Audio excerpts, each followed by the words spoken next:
दिल बहलाने के लिए वो कुत्ते की शक्ल में सौदागर के घर में रहने लगा था। सौदागर हर रोज सुबह सवेरे बाजार जाकर अपनी दुकान खोलता, कालीन बाहर निकालता और उसे सजा कर रख देता। दोपहर को खाना खाने के लिए घर आता था और फिर दुकान पर चला जाता और शाम तक दुकान पर ही मसरूफ रहता था।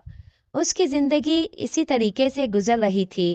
एक रोज दुकान से वापसी पर वो मस्जिद के सामने से गुजर रहा था कि उसे एक आवाज सुनाई दी। ए मुसलमानों, खुदा को याद करो, सिर्फ वही भरोसे के काबिल है।